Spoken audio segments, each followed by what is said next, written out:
Muhammad from the States. Assalamu alaikum wa rahmatullahi wa barakatuh, Sheikh. Alaikum assalam wa rahmatullahi wa barakatuh.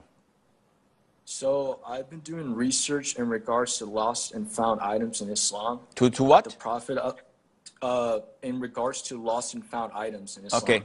Okay. Yeah. So the Prophet ﷺ said in an authentic narration, and I quote, "Remember and recognize its tying material and its container, and make public announcements about it for 1 year.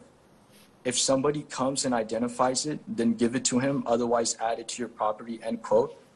What I wanted to ask you today was, would the same directions apply to lost cats or lost pets or any other type of lost animals? Owners unfortunately lose their cats in my neighborhood often, and I usually find the cats and bring them back to my place. Thank you, Jazakallah khairan. Wa jazakum.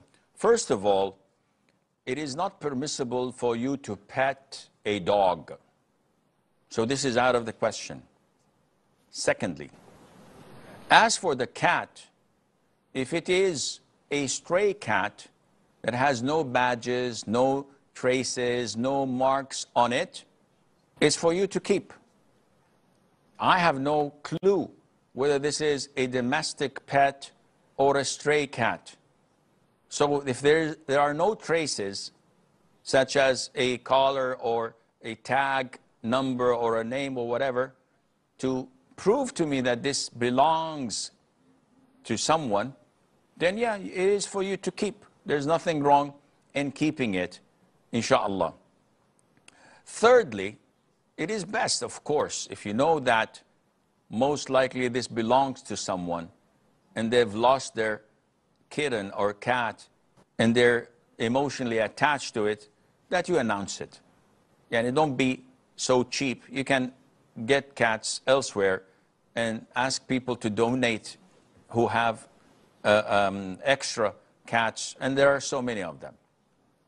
Fourthly, the hadith you've mentioned about al-luqatah, which is lost and found, this is about property that has value and it belongs to someone that can be identified. So if I found a pen like this, which costs peanuts, pennies, on the ground, I can take it and move on.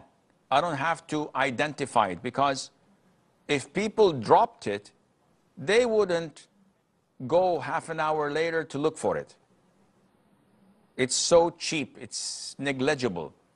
But if you found a pen that is worth like $150, something of value or more, you can't keep that. You have to identify the brand, the color, the shape it's in, and then announce around you that, listen, I found an item of some value. So whoever had lost something within the vicinity of this area, please contact me. And you'll get people calling you, say, listen, I lost my watch, I lost my wallet, I lost this and that. And you can just simply ignore these calls and say, no, it's not what I found, until someone tells you, I found a pen. So describe the pen. He says, it's a brand of so-and-so. So, sorry, it's not the pen. Until someone fits the description correctly, and then you can give it to them, and Allah Azza wa Jal knows best.